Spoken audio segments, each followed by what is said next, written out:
Bismillahirrahmanirrahim. Assalamualaikum warahmatullahi wabarakatuh. Perkenalkan, nama saya Septi Kartika, NIM 2064105, lokal BKPI 2B. Izin mengumpulkan tugas presentasi ABI. Saya dari kelompok 5, materi tentang sedekah dan infak. Baiklah, langsung saja saya yang pertama akan menjelaskan tentang sedekah. Pengertian sedekah menurut hadis yang artinya setiap muslim hendaklah bersedekah. Hadis riwayat muttafaq alaih. Terus yang hadis selanjutnya, setiap jiwa hendaklah bersedekah. Hadis riwayat Ahmad.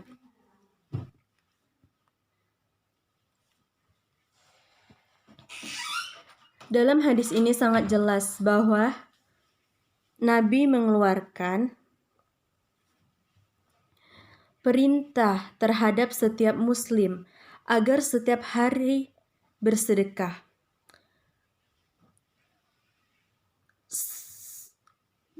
Sebagai penegasan atas pentingnya sedekah adalah dalam tasrih atau perundang-undangan dan menjelaskan kedudukan sedekah serta menetapkan hukumnya setiap umat. Sedekah, pengertian sesuatu dan seorang kepada orang lain karena ingin mendapatkan pahala dari Allah Subhanahu wa taala. Baiklah, yang selanjutnya atau yang kedua, hukum bersedekah. Hukum bersedekah adalah sunnah yang sangat dianjurkan sebagaimana hadis dari Aswadi ad-Duali dari Abu Hurairah berkata, Rasulullah bersabda, pada setiap pagi, pada tiap-tiap ruas persendian,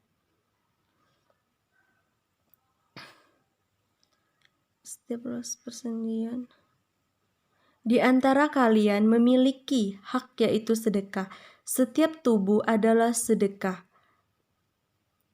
Tahmid adalah sedekah. Tahlil adalah sedekah. Takbir adalah sedekah. Amar ma'ruf termasuk sedekah. Mencegah kemungkinan termasuk sedekah. Maka yang mencukupi demikian itu adalah sholat duha 2 rakaat. Hadis riwayat Muslim dalam kitab Sholat al-Mutasin Wakrina bab kitab Sholat dan ad-duha nomor 720. Baiklah, yang selanjutnya ada pula sifat positif ataupun negatif dalam bersedekah. Ada beberapa sifat yang melatar belakangi seseorang untuk bersedekah. Di antaranya sifat mahmudah. Sifat mahmudah adalah sifat yang menunjukkan atau mencerminkan perilaku seseorang atau akhlak yang baik pada manusia sesuai dengan ketentuan syariat dalam Islam. Yang selanjutnya ikhlas, yakni bersedekah hanya mengharap ridho Allah Subhanahu wa taala. Senantiasa dalam Islam ikhlaskan niat yang ikhlas. Ikhlas itu adalah pondasi dari seluruh amal atau perbuatan yang kita lakukan. Harus kita lakukan dengan secara ikhlas. Terus jika kita bersedekah, kita tidak boleh mengungkit-ungkitnya atau menyebut-nyebutkan apa saja yang kita sedekahkan kepada orang lain atau pamer seperti itu ya. Terus yang kedua, sifat masmumah. Sifat masmumah adalah sifat yang menunjukkan atau mencerminkan perilaku atau akhlak yang buruk, yang tidak baik pada manusia yang tidak sesuai dengan ketentuan syariat dalam Islam. Yaitu seperti kita setelah bersedekah kita pamer atau kita riya, menunjukkan dan kita beritahukan, bicarakan kepada orang lain begitu. Terus cerutu, berpikir matang-matang, pertimbangan terlebih dahulu baik buruknya, untung ruginya, benar salahnya, masalah bagus. Tetapi dalam sedekah, jika sekali saja Anda berpikir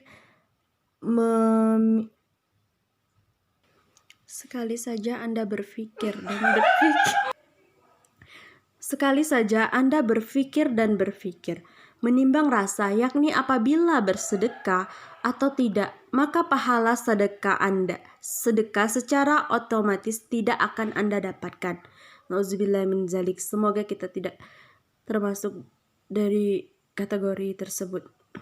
Baiklah, yang selanjutnya keutamaan bersedekah. Sedekah memiliki keutamaan yang sangat besar dan pahala yang melimpah di dunia maupun di akhirat. Hal ini akan diperoleh oleh seorang yang diberikan bimbingan oleh Allah Subhanahu wa taala dan dikehendaki kebaikan kepadanya.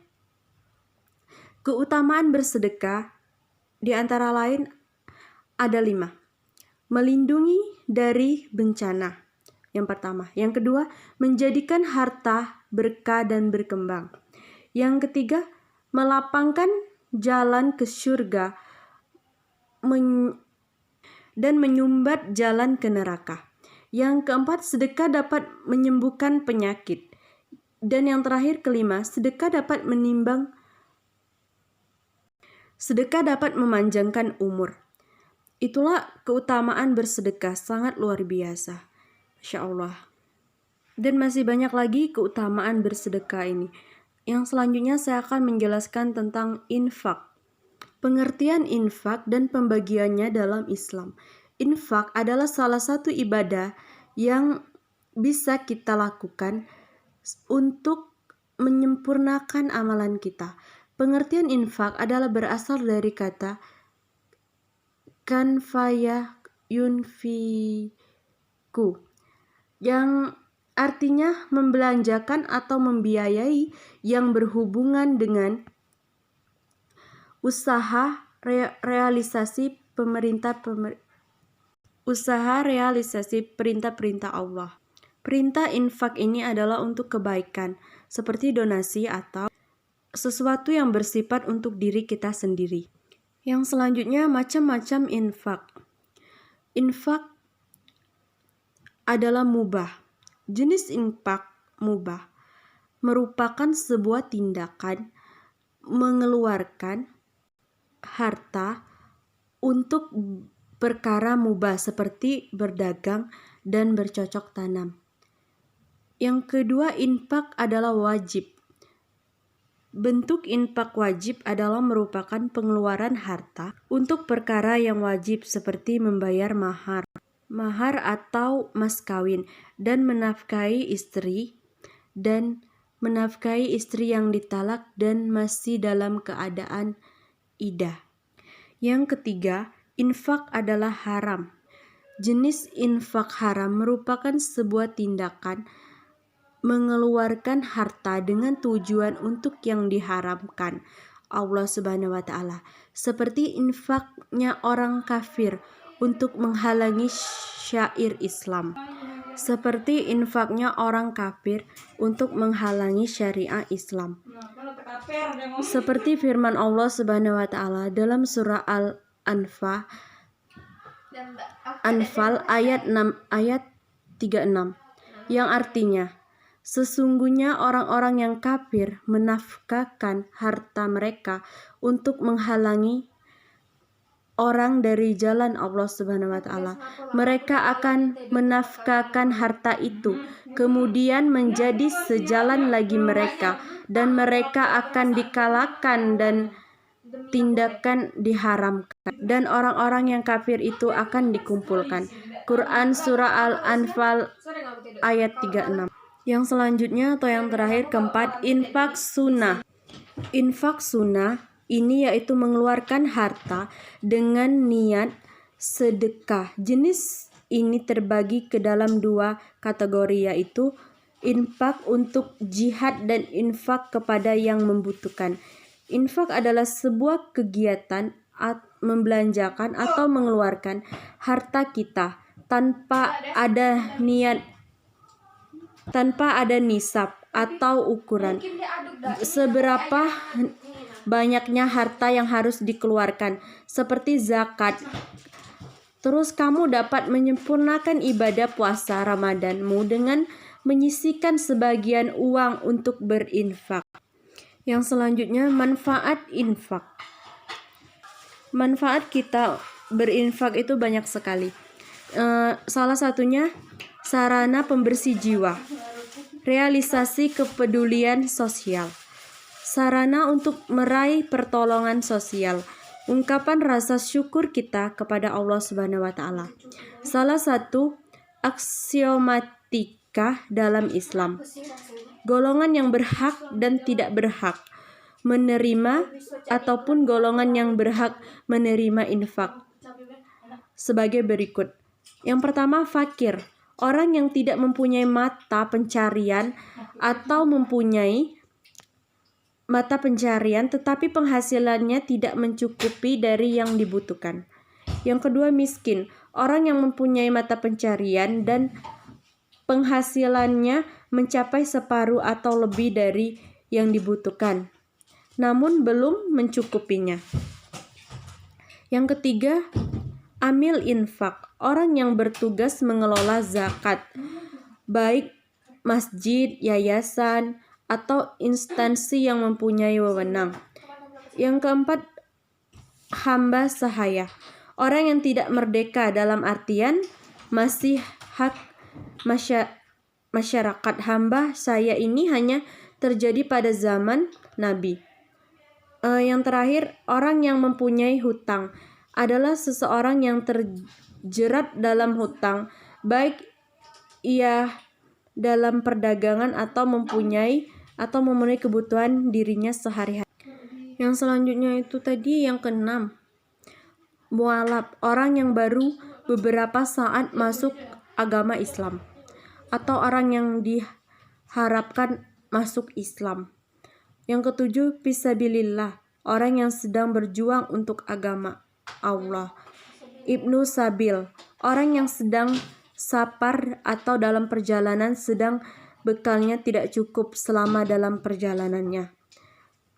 Yang selanjutnya, sahabat atau keluarga terdekat adalah orang yang terdekat dengan kita, baik orang yang mempunyai hutang atau hutang dari pernikahan. Yang terakhir atau yang ke-10, pembangunan atau kepentingan umum adalah sebuah pembangunan yang digunakan untuk kepentingan umum, baik untuk pembangunan masjid, sekolah, rumah, dan sebagainya.